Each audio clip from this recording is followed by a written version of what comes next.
नमस्कार, current news में आपका स्वागत है। मैं हूं अमृत उपाध्याय। सबसे पहले पिछले एक सप्ताह के हेडलाइंस पर डालते हैं नजर।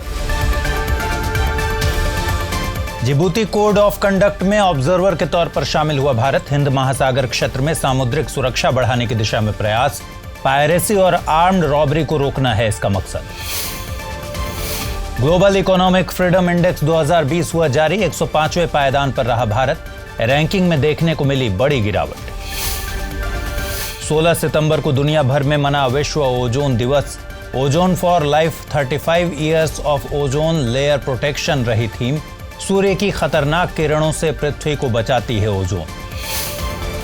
Essential commodities amendment bill 2020 Lok Sabha से हुआ पारित। विपक्षी दलों ने जताई आपत्ति। 5 जून के ऑर्डिनेंस को रिप्लेस करने के लिए लाया गया विधेयक। और निम्हांस की एक टीम ने बनाया इंडियन ब्रेन टेम्पलेट। मानसिक स्वास्थ्य और तंत्रिका विज्ञान शिक्षा का शीर्ष केंद्र है निम्हांस। वर्तमान में मॉन्ट्रियल न्यूरोलॉजिकल इंडेक्स टेम्पलेट का प्रयोग करता है भारत। चलिए खबरों की शुरुआत करते हैं। भारत DCOC यानी जिबूती कोड ऑफ कंडक्ट में ऑब्जर्वर के तौर पर शामिल हो गया है। यह हिंद महासागर क्षेत्र में सामुद्रिक सुरक्षा बढ़ाने की दिशा में एक प्रयास है। भारत इंडो पैसिफिक पॉलिसी के मद्देनजर इस क्षेत्र में अपनी स्थिति मजबूत करने की कोशिश में है। इसी दिशा में जापान और ऑस्ट्रेलिया के साथ इस साल मिलिट्री लॉजिस्टिक सपोर्ट एग्रीमेंट्स भी किए गए हैं। DCOC का मकसद पश्चिमी हिंद महासागर और अदन की खाड़ी में जहाजों की पायरेसी और आर्म्ड रॉबरी को रोकना है। इसे 29 जनवरी 2009 को Djibouti, Ethiopia, Kenya, Madagascar, Maldives, Seychelles, Somalia, Tanzania और यमन द्वारा अपनाया गया था। बाद में इस पर कोमोरोस, मिस्र, एरिट्रिया, मॉरिशस, मोजाम्बिक, ओमान, सऊदी अरब, दक्षिण अफ्रीका, सूडान और UAE ने हस्ताक्षर किए थे। साल 2017 में DCOC में संशोधन किया गया, जिसे Jeddah amendment to the Djibouti code of conduct 2017 के नाम से जाना जाता है। इसके जरिए गैर कानूनी सामुद्रिक गतिविधियों, ह्यूमन ट्रैफिकिंग और अनरेगुलेटेड फिशिंग को भी शामिल किया गया है। कोड के तहत पायरेसी से संबंधित सूचनाएं भी साझा की जाती हैं। इसके लिए केन्या, यमन और तंजानिया में इंफॉर्मेशन शेयरिंग सेंटर भी बनाए गए हैं। 12 सितंबर से सिंगापुर कन्वेंशन लागू हो गया है। सिंगापुर कन्वेंशन को United Nations convention on international settlement agreements resulting from mediation नाम से भी जाना जाता है। सिंगापुर के नाम पर रखी गई ये UN की पहली संधि है। अब भारत समेत अन्य हस्ताक्षरकर्ता देशों में व्यावसायिक विवादों से उपजे मसलों को सुलझाने में बेहतर ढंग से मध्यस्थता हो सकेगी। इससे भारत की ease of doing business ranking में भी सुधार होगा।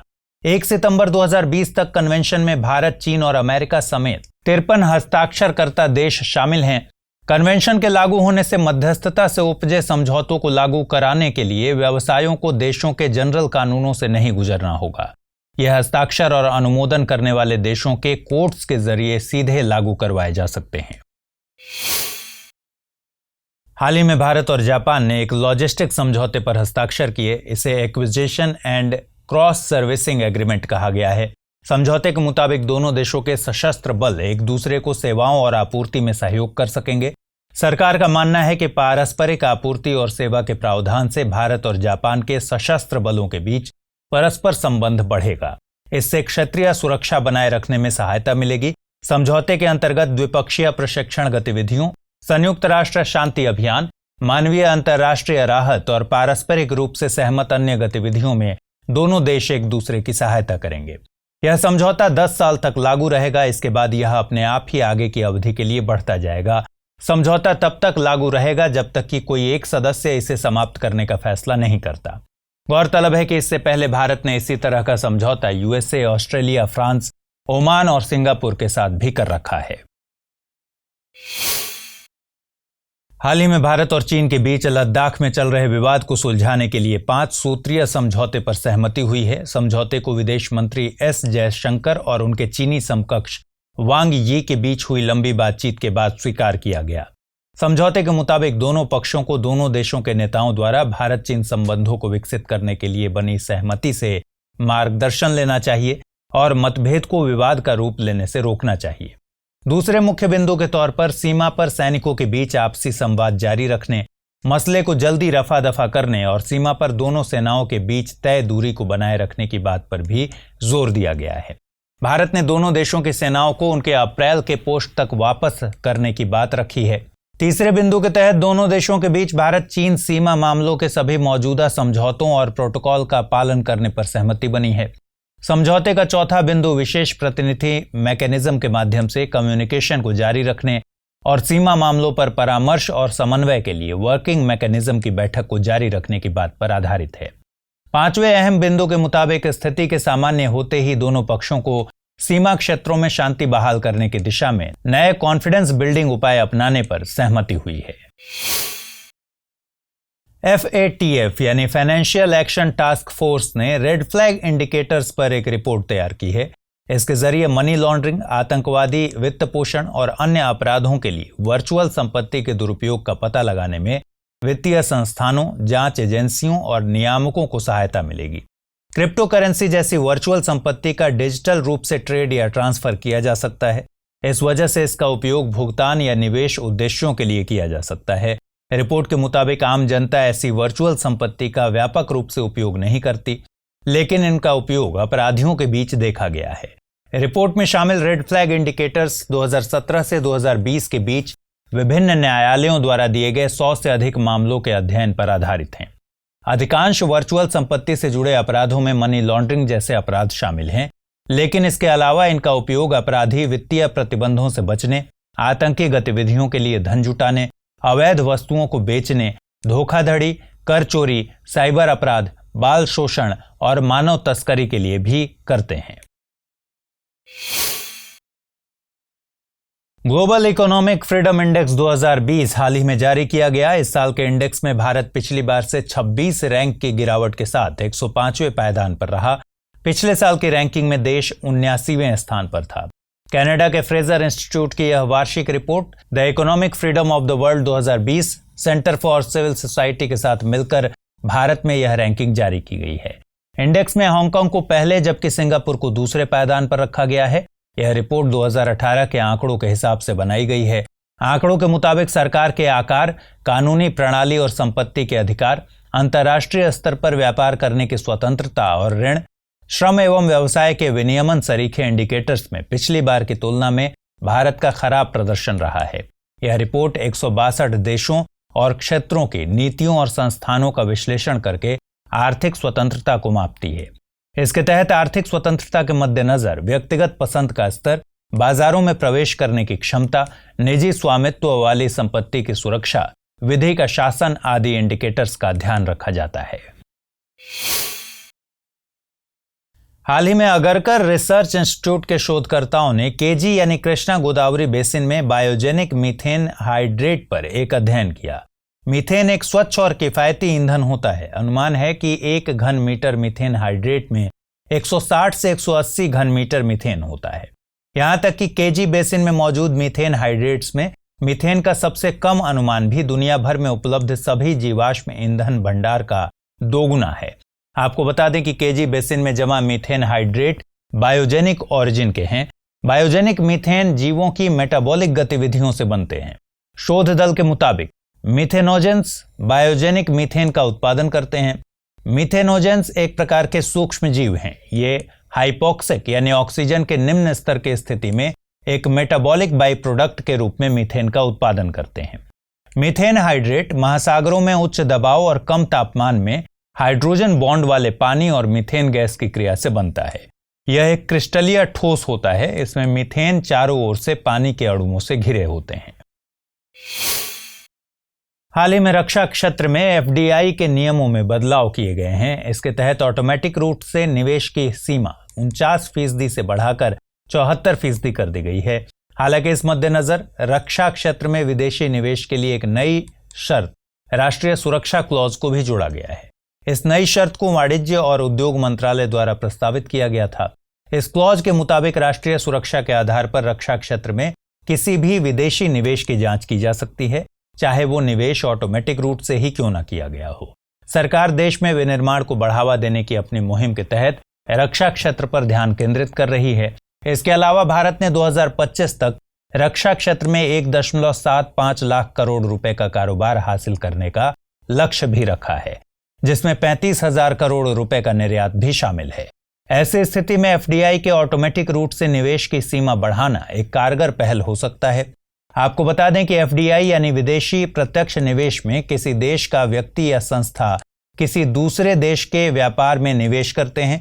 यह निवेश व्यापार इकाई में मालिकाना हक के साथ होता है, यानी कि निवेशक उस कंपनी के नियमों और रोजमर्रा के कामकाज को नियंत्रित कर सकता है। ये निवेश आमतौर पर लंबे समय के लिए ही होते हैं और ये स्थायी होते हैं। भारत में एफडीआई 2 माध्यमों से किया जा सकता है। पहला, ऑटोमेटिक रूट। इसमें निवेश के लिए विदेशी संस्था को सरकार या आरबीआई की पूर्व स्वीकृति की जरूरत नहीं होती। और दूसरा, गवर्नमेंट रूट, जिसके लिए सरकार की स्वीकृति लेनी होती है। संसद के मानसून सत्र की शुरुआत में ही वित्त मंत्री निर्मला सीतारमण ने इस वित्त वर्ष के लिए 2.35 लाख करोड़ रुपए की अनुपूरक मांग रखी। इस मांग में प्रधानमंत्री गरीब कल्याण योजना के तहत घोषित राहत उपायों के भुगतान के लिए अतिरिक्त आवंटन और आत्मनिर्भर भारत प्रोत्साहन पैकेज के लिए आवंटन शामिल हैं। इस मांग का सबसे बड़ा हिस्सा राज्य सरकारों को जाएगा। इसमें राज्यों को 44,340 करोड़ रुपए के राजस्व घाटा अनुदान और राज्य आपदा प्रतिक्रिया कोष के लिए 2,262 करोड़ रुपए का अनुदान शामिल है। यह अनुदान 15वें वित्त आयोग की अंतरिम सिफारिशों के अनुसार दिए जाएंगे। इसके अलावा एमजी नरेगा यानी महात्मा गांधी राष्ट्रीय ग्रामीण रोजगार गारंटी अधिनियम योजना के लिए 40,000 करोड़ रुपए का अतिरिक्त धन आवंटित किया जाएगा। इस मांग में सार्वजनिक क्षेत्र के बैंकों के रिकैपिटलाइजेशन के लिए 20,000 करोड़ रुपए की राशि की भी मांग शामिल है, जो कि बजट के दौरान नहीं की गई थी। आपको बता दें कि बजट सत्र में संसद द्वारा स्वीकार की गई राशि से अधिक के सरकारी खर्च को पूरा करने के लिए अनुपूरक मांग रखी जाती है। बीते 10 सितंबर को प्रधानमंत्री ने पीएमएमएसवाई यानी प्रधानमंत्री मत्स्य संपदा योजना को वर्चुअली लॉन्च किया। पीएमएमएसवाई देश में मत्स्य पालन क्षेत्र में सतत विकास को ध्यान में रखते हुए बनी एक प्रमुख योजना है। इस योजना के तहत 2020-21 से 2024-25 तक 5 वर्षों के लिए लगभग 20,050 करोड़ रुपए का निवेश किया जाएगा। यह निवेश आत्मनिर्भर भारत पैकेज के तहत सभी राज्यों और केंद्र शासित प्रदेशों में किया जाएगा। इसके तहत मरीन, इनलैंड फिशरीज और एक्वाकल्चर में शामिल लोगों के डायरेक्ट बेनिफिट में लगभग 12,340 करोड़ रुपए का निवेश प्रस्तावित है, जबकि फिशरीज इंफ्रास्ट्रक्चर के लिए लगभग 7,710 करोड़ रुपए का निवेश किया जाएगा। पीएमएमएसवाई का लक्ष्य 2024-25 तक भारत में 70 लाख टन का अतिरिक्त मछली उत्पादन और मत्स्य निर्यात आय को बढ़ाकर 1 लाख करोड़ रुपए करना है। इसके अलावा योजना का लक्ष्य मछुआरों और फिश फार्मर्स की आय को दोगुना करना और मत्स्य पालन क्षेत्र व इससे जुड़ी गतिविधियों में प्रत्यक्ष और अप्रत्यक्ष रूप से लगभग 55 लाख रोजगार के अवसर पैदा करना है। किसानों को व्यापक नस्ल सुधार बाजार और सूचना पोर्टल मुहैया कराने के लिए प्रधानमंत्री ने ई गोपाला ऐप भी लॉन्च किया है। 16 सितंबर को दुनिया भर में विश्व ओजोन दिवस मनाया गया। इस साल की theme ozone for life 35 years of ozone layer protection थी। वियना कन्वेंशन के 35 साल पूरे होने के उपलक्ष्य में यह थीम रखी गई है। ओजोन परत की सुरक्षा के लिए 1985 में वियना कन्वेंशन लाया गया था। इसे 1988 से लागू किया गया था। यह पहली ऐसी कोई भी संधि थी जिस पर शामिल सभी देशों ने हस्ताक्षर किए थे। इसका मकसद देशों के बीच ओजोन परत पर मानवीय प्रभाव के बारे में सूचनाएं आदान प्रदान करके सहयोग को बढ़ावा देना था। ओजोन परत से ही जुड़ा एक और प्रावधान मॉन्ट्रियल प्रोटोकॉल है। यह एक वैश्विक समझौता है जो उन रसायनों को फेज आउट करने से संबंधित है जो ओजोन परत को नुकसान पहुंचाते हैं। इस फेज आउट प्लान में रसायनों का प्रोडक्शन और कंजम्पशन दोनों शामिल है। इस समझौते पर 1987 में हस्ताक्षर किए गए और ये 1989 से लागू हुआ। साल 2016 में मॉन्ट्रियल प्रोटोकॉल की 28वीं मीटिंग का आयोजन रवांडा के किगाली में किया गया था। यहां पर एक संशोधन किया गया जिसे किगाली संशोधन के नाम से जाना जाता है। इस संशोधन के जरिए हाइड्रोफ्लोरोकार्बन्स को फेज डाउन किया जाना है। गौरतलब है कि किगाली अमेंडमेंट लीगली बाइंडिंग है। ओजोन की बात करें तो यह एक प्राकृतिक गैस है। यह ऑक्सीजन का एलोट्रॉप है जिसमें ऑक्सीजन के 3 अणु होते हैं। ओजोन वायुमंडल में क्षोभ मंडल और समताप मंडल दोनों में पाई जाती है। समताप मंडल में पाई जाने वाली ओजोन सूर्य से आने वाली खतरनाक अल्ट्रावायलेट किरणों को पृथ्वी पर पहुंचने से रोकती है, वहीं क्षोभ मंडल में पाई जाने वाली ओजोन स्मॉग बनाती है, जो कि हानिकारक है। Essential commodities amendment bill 2020 Lok Sabha से पारित किया गया है। हालांकि विधेयक पर विपक्षी दलों और एनडीए के सहयोगी दल के नेता सुखबीर सिंह बादल द्वारा विरोध जताया गया। विधेयक के प्रमुख प्रावधानों की बात करें तो विधेयक केंद्र सरकार को कुछ निश्चित वस्तुओं मसलन खाद्य उत्पाद, ड्रग्स, उर्वरक और पेट्रोलियम उत्पाद आदि को एसेंशियल कमोडिटीज घोषित करने का अधिकार देता है। केंद्र सरकार इन एसेंशियल कमोडिटीज के उत्पादन की सप्लाई, वितरण और व्यापार पर नियमन या प्रतिबंध लगा सकती है। विधेयक के मुताबिक केंद्र सरकार कुछ खाद्य उत्पादों मसलन अनाज, दालें, आलू, प्याज, खाद्य तेल और तेल जिन्हें अधिसूचित किया गया हो, उन्हें केवल विशेष परिस्थितियों में ही रेगुलेट कर सकती है। इन परिस्थितियों में युद्ध, अकाल, किसी विशेष परिस्थिति में कीमतों में बढ़ोतरी और गंभीर प्रकृति की प्राकृतिक आपदा शामिल हैं। विधेयक केंद्र सरकार को किसी व्यक्ति के पास एसेंशियल कमोडिटीज का कितना स्टॉक होगा, इसे रेगुलेट करने की शक्ति देता है। विधेयक में स्टॉक लिमिट को केवल कीमत वृद्धि के दौरान ही लागू करने का प्रावधान किया गया है। स्टॉक लिमिट और खाद्य उत्पादों के नियमन के प्रावधान सरकार के पीडीएस या टारगेटेड पीडीएस से संबंधित किसी आदेश पर लागू नहीं होंगे। हाल ही में निम्हांस के न्यूरो साइंटिस्ट की एक टीम ने आईबीटी यानी इंडियन ब्रेन टेम्पलेट और एक ब्रेन एटलस बनाया। निम्हांस यानी national institute of mental health and neuro sciences Karnataka के बेंगलुरु में स्थित एक चिकित्सा संस्थान है। यह देश में मानसिक स्वास्थ्य और तंत्रिका विज्ञान शिक्षा का शीर्ष केंद्र है। ब्रेन टेम्पलेट के द्वारा मस्तिष्क रोग की स्थिति में किसी मस्तिष्क की कार्यक्षमता को समझने में मदद मिलती है। इसमें बहुत सी ब्रेन इमेजेस स्टैंडर्ड के तौर पर मौजूद होती हैं। भारत में अभी MNI यानी मॉन्ट्रियल न्यूरोलॉजिकल इंडेक्स टेम्पलेट का उपयोग किया जाता है। यह कॉकेशियन ब्रेन पर आधारित है, जो कि एशियाई ब्रेन से अलग है। MNI को उत्तरी अमेरिका के एक शहर के 152 स्वस्थ ब्रेन स्कैन द्वारा बनाया गया था। न्यूरोसाइंटिस्ट ने IBT के 5 सेट और एक ब्रेन एटलस बनाने के लिए 500 से अधिक भारतीयों के ब्रेन स्कैन का अध्ययन किया। वहीं ब्रेन एटलस को 6 से 60 वर्ष के बीच 5 आयु वर्ग के लिए विकसित किया गया है। नई आबादी और एज स्पेसिफिक IBT मस्तिष्क के विकास और एजिंग की सटीक ट्रैकिंग कर सकेगा। टेम्पलेट्स और एटलस मिलकर स्ट्रोक और ब्रेन ट्यूमर जैसी न्यूरोलॉजिकल समस्याओं वाले रोगियों के लिए अधिक सटीक रेफरेंस मैप्स दे सकेंगे। साथ ही इससे attention deficient hyper activity disorder, autism, schizophrenia और मूड डिसऑर्डर्स जैसी मनोचिकित्सीय बीमारियों की समझ में भी सहायता मिलेगी। हालिया दिनों में शुक्र ग्रह के वायुमंडल में एक नई संभावना देखी गई। दरअसल शुक्र पर वैज्ञानिकों ने फॉस्फीन गैस की उपस्थिति का पता लगाया।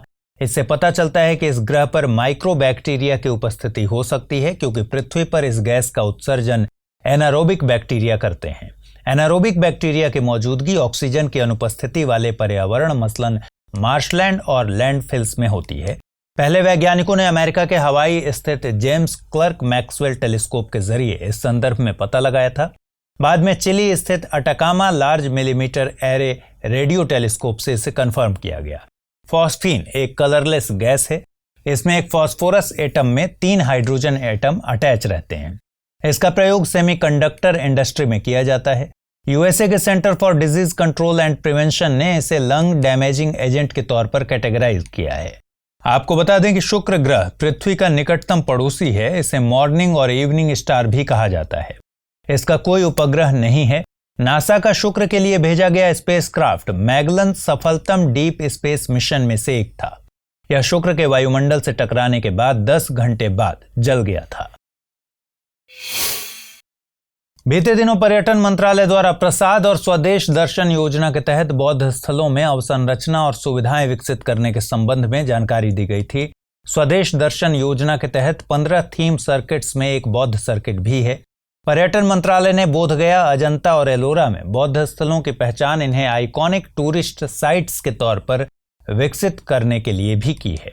पर्यटन मंत्रालय भारत को बुद्धिस्ट डेस्टिनेशन के तौर पर प्रमोट करने के लिए बुद्धिस्ट कॉन्क्लेव का भी आयोजन करता है। 2014-15 में पर्यटन मंत्रालय ने स्वदेश दर्शन स्कीम को सेंट्रल सेक्टर स्कीम के तौर पर लॉन्च किया था। इसका मकसद देश में थीम बेस्ड टूरिस्ट सर्किट का विकास करना है। योजना के तहत 15 theme circuits Buddhist, coastal, desert, eco tourism, heritage, Himalayan Krishna, north east, Ramayana, rural, spiritual, Sufi, Tirthankar, tribal और वाइल्ड लाइफ का विकास किया जा रहा है। प्रसाद यानी pilgrimage, rejuvenation and spiritual augmentation drive की घोषणा 2014-15 की बजट स्पीच में की गई थी। इसका मकसद तीर्थ स्थलों के पर्यटन को बढ़ावा देना है, जिसका प्रत्यक्ष प्रभाव रोजगार सृजन और आर्थिक विकास पर देखने को मिलता है। आइए अब जल्दी से डालते हैं मैप सेक्शन पर एक नजर। दुनिया का सबसे फेमस अवार्ड नोबेल प्राइज जिन एल्फ्रेड नोबेल की याद में दिया जाता है, आज हम उनके देश के बारे में बात करने वाले हैं। Times person of the year 2019 रही ग्रेटा थनबर्ग को आप सब जानते होंगे। ग्रेटा थनबर्ग भी इसी देश से हैं। प्रकृति के सबसे खूबसूरत नज़ारों में से एक ऑरोरा बोरियालिस या नॉर्दर्न लाइट्स के बारे में सुना होगा। जी हाँ, आज हम स्वीडन की बात कर रहे हैं। नॉर्दर्न लाइट्स को स्वीडन के किरुना टाउन से देखा जा सकता है। उत्तरी यूरोप में स्थित यह देश आमतौर पर अच्छे कारणों से चर्चा में रहता है। हाल ही में जारी हुए ग्लोबल इनोवेशन इंडेक्स 2020 में भी स्वीडन दूसरे स्थान पर था।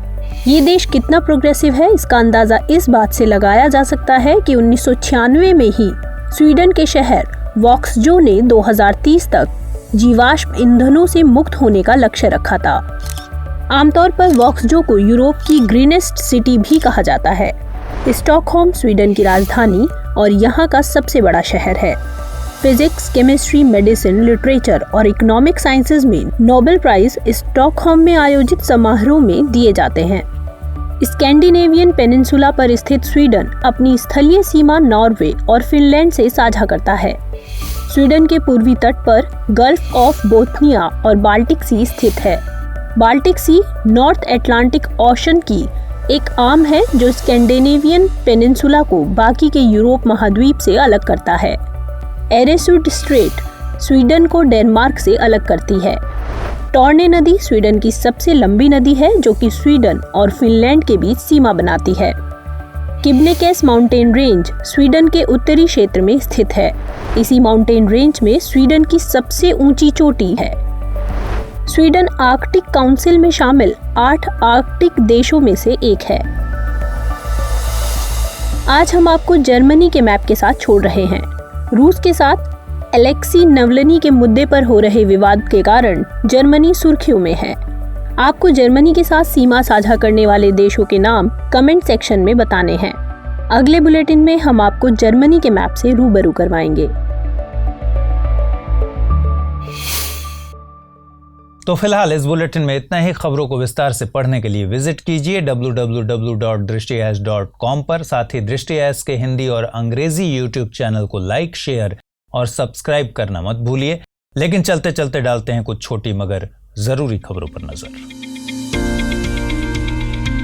बीते दिनों यूएसए और मालदीव ने रक्षा और सुरक्षा संबंधों के एक फ्रेमवर्क पर हस्ताक्षर किया। फ्रेमवर्क के मुताबिक दोनों देश हिंद महासागर में शांति और सुरक्षा बनाए रखने के लिए आपसी समर्थन और सहयोग को बढ़ाएंगे। दोनों देश फ्री और ओपन इंडो पैसिफिक क्षेत्र के लिए अपनी प्रतिबद्धता पर सहमत हुए हैं ताकि इस क्षेत्र में सभी देशों की सुरक्षा और समृद्धि को बढ़ावा मिल सके। इस फ्रेमवर्क में समुद्री डोमेन जागरूकता, प्राकृतिक आपदाओं और मानवीय राहत कार्यों जैसे क्षेत्रों में वरिष्ठ स्तर के संवाद, एंगेजमेंट आदि शामिल हैं। उत्तर प्रदेश सरकार राज्य में एक एसएसएफ यानी विशेष सुरक्षा बल का गठन करने जा रही है। सरकार का लक्ष्य पहले चरण में 9,900 पर्सनल्स के 3 महीनों के अंदर इस फोर्स का गठन करना है। इस फोर्स को मेट्रो रेल, हवाई अड्डों, औद्योगिक संस्थानों, अदालतों, धार्मिक स्थानों, बैंकों और अन्य वित्तीय संसाधनों जैसे स्थानों पर तैनात किया जाएगा। आपको बता दें कि उत्तर प्रदेश विशेष सुरक्षा बल अधिनियम 2020 के अनुसार इस फोर्स को गिरफ्तारी या तलाशी लेने के लिए मजिस्ट्रेट के आदेश या वारंट की जरूरत नहीं होगी। इसे राज्य सरकार द्वारा बनाए गए नियमों से शक्तियां मिलेगी। इसका मुख्यालय लखनऊ में होगा और एक एडीजी स्तर का अधिकारी इस फोर्स का प्रमुख होगा। शुरुआती स्तर पर 5 बटालियन बनाई जाएंगी। हाल ही में केंद्र सरकार ने भारतीय संस्कृति की उत्पत्ति और विकास का अध्ययन करने के लिए एक विशेषज्ञ समिति का गठन किया है। 16 सदस्यीय यह समिति 12,000 साल पहले से भारतीय संस्कृति की उत्पत्ति और विकास का एक समग्र अध्ययन करेगी। साथ ही इस दौरान भारतीय संस्कृति की दुनिया के अन्य संस्कृतियों के साथ इंटरफेस के बारे में भी जानकारी जुटाएगी। बीते 10 से 11 सितंबर को शिक्षा मंत्रालय ने ऑनलाइन माध्यम से 21वीं सदी में स्कूल शिक्षा पर 2 दिवसीय सम्मेलन आयोजित किया। शिक्षक पर्व के तहत आयोजित इस सम्मेलन को प्रधानमंत्री श्री नरेंद्र मोदी ने 11 सितंबर संबोधित किया। आपको बता दें कि शिक्षकों को सम्मानित करने और नई शिक्षा नीति NEP 2020 को आगे ले जाने के लिए 8 से 25 सितंबर 2020 तक शिक्षक पर्व मनाया जा रहा है। इसके तहत शिक्षा मंत्रालय NEP और इसके कार्यान्वयन पर वेबिनार की एक सीरीज आयोजित कर रहा है। दी एयरक्राफ्ट अमेंडमेंट बिल 2020 को राज्यसभा ने वॉइस वोट से पारित कर दिया है। इसे लोकसभा ने 17 मार्च 2020 को ही पारित कर दिया था। विधेयक में नागरिक उड्डयन महानिदेशालय, नागरिक उड्डयन सुरक्षा ब्यूरो और विमान दुर्घटना जांच ब्यूरो को वैधानिक शक्तियां दी गई हैं। इसके अलावा विधेयक में नागरिक उड्डयन महानिदेशालय के एयरलाइंस, हवाई अड्डों और अन्य विमानन संस्थाओं पर जुर्माना लगाने के अधिकार को 10 लाख रुपए से बढ़ाकर 1 करोड़ रुपए कर दिया गया है। बीते दिनों संयुक्त अरब अमीरात और बहरीन ने इजराइल के साथ ऐतिहासिक अब्राहम समझौते पर हस्ताक्षर किए। यह पिछले 26 वर्षों में पहला अरब इजराइल शांति समझौता यानी पीस डील है। इसकी मेजबानी अमेरिकी राष्ट्रपति डोनाल्ड ट्रंप ने की। समझौते के मुताबिक UAE और बहरीन इजराइल में अपनी एम्बेसी बनाएंगे और दोनों देश इजराइल के साथ एम्बेसडर की अदला बदली भी करेंगे। इसके अलावा पर्यटन, व्यापार, स्वास्थ्य और सुरक्षा सहित कई क्षेत्रों में ये इजराइल के साथ मिलकर काम करेंगे। इजराइल के साथ पीस डील करने वाले ये तीसरे और चौथे अरब देश हैं। गौरतलब है कि मिस्र 1989 में इजराइल के साथ शांति समझौते पर हस्ताक्षर करने वाला पहला अरब राज्य था। इसके बाद जॉर्डन ने 1994 में शांति समझौते पर हस्ताक्षर किया था। हाल ही में राजेश खुल्लर को 3 साल के लिए विश्व बैंक का कार्यकारी निदेशक नियुक्त किया गया है। ये वर्तमान में हरियाणा के मुख्यमंत्री मनोहर लाल खट्टर के प्रधान सचिव हैं। कार्यकारी निदेशक के रूप में राजेश खुल्लर भारत, बांग्लादेश, भूटान और श्रीलंका का प्रतिनिधित्व करेंगे। विश्व बैंक समूह में 25 कार्यकारी निदेशक शामिल हैं। ये निदेशक किसी देश या देशों के समूह का प्रतिनिधित्व करते हैं। बीते दिनों जापान की संसद ने योशिहिदे सुगा को देश का नया प्रधानमंत्री चुना है। जापान के पूर्व मुख्य कैबिनेट सचिव सुगा पूर्व प्रधानमंत्री शिंजो एबे के करीबी सहयोगी है। शिंजो एबे के स्वास्थ्य कारणों से अचानक इस्तीफा देने के बाद गवर्निंग पार्टी ने इन्हें अपना नेता चुना है। बीते दिनों NDA उम्मीदवार हरिवंश नारायण सिंह को राज्यसभा के उपसभापति के रूप में फिर से चुना गया। विपक्ष ने इनके खिलाफ RJD सांसद मनोज झा को अपने कैंडिडेट के तौर पर खड़ा किया था। हालांकि विपक्ष ने सदन वोट कराने की मांग नहीं रखी और इन्हें वॉइस वोट द्वारा ही चुन लिया गया। उपसभापति सभापति की अनुपस्थिति में राज्यसभा का पीठासीन अधिकारी होता है और राज्यसभा की सभी कार्यवाही को संचालित करता है। बीते दिनों कैरेबियाई द्वीप बारबाडोस ने अपने देश के प्रमुख के रूप में ब्रिटेन की महारानी एलिजाबेथ को हटाने की बात रखी है, ताकि बारबाडोस को एक गणतांत्रिक राज्य बनाया जा सके। हालांकि बारबाडोस पहले भी कई बार ऐसी योजना बना चुका है। बारबाडोस 1966 में ब्रिटेन से आजाद हुआ था। आजादी के बाद भी यह कनाडा, ऑस्ट्रेलिया और कई अन्य कैरेबियन देशों की तरह ब्रिटिश मोनार्क को ही अपने देश का प्रमुख मानता आ रहा है। अवैध विदेशियों के लिए उत्तर प्रदेश का पहला निरोध केंद्र यानी डिटेंशन सेंटर गाजियाबाद में स्थापित किया जा रहा है। इसके अगले महीने तक चालू होने की संभावना है। इसके लिए नंदग्राम में एक छात्रावास को एक ओपन जेल में बदल दिया गया है। इसमें वीजा मानदंडों का उल्लंघन करने वालों को रखा जाएगा। गौरतलब है कि ऐसे निरोध केंद्र पासपोर्ट यानी भारत में प्रवेश अधिनियम 1987 और फॉरेनर्स एक्ट 1986 का उल्लंघन करने वालों के लिए गृह मंत्रालय के दिशा निर्देशों के अनुसार बनाए गए हैं। अवैध विदेशी नागरिकों को जब तक उनके देश के लिए डिपोर्ट नहीं किया जाता, तब तक उन्हें निरोध केंद्रों में रखा जाता है। 15 सितंबर को इंजीनियर्स डे के अवसर पर डाक विभाग ने भारत की पहली anti satellite ASAT missile launch पर एक कस्टमाइज्ड माई स्टैम्प जारी किया है। गौरतलब है कि रक्षा अनुसंधान और विकास संगठन ने 27 मार्च 2019 को ओडिशा के कलाम द्वीप से मिशन शक्ति नाम से पहला ASAT मिसाइल का सफल परीक्षण किया। बीते दिनों लिविंग प्लेनेट रिपोर्ट 2020 जारी की गई। इस द्विवार्षिक रिपोर्ट को वर्ल्ड वाइल्ड लाइफ फंड और जियोलॉजिकल सोसाइटी ऑफ लंदन द्वारा संयुक्त रूप से तैयार किया गया है। रिपोर्ट 1970 और 2016 के बीच विश्लेषण किए गए वैश्विक डाटा सेट पर आधारित है। रिपोर्ट के मुताबिक पिछले 4.5 दशकों में एशिया प्रशांत क्षेत्र में अपनी वर्टिब्रेट आबादी का 45% हिस्सा खो दिया, जबकि इस दौरान विश्व स्तर पर 68% वर्टिब्रेट की आबादी का नुकसान हुआ है। रिपोर्ट में इसका मुख्य कारण लैंड यूज पैटर्न में भारी बदलाव को बताया गया है। हमारी टीम कोशिश करती है कि आपको दी गई खबरों में एक भी गलती ना हो, लेकिन यदि किसी सोर्स या ह्यूमन एरर की वजह से ऐसी गलती हो जाती है तो इस वीडियो के कमेंट बॉक्स में उस गलती को सुधार कर पिन कर दिया जाता है और यह आपको कमेंट बॉक्स में सबसे ऊपर दिखाई देता है।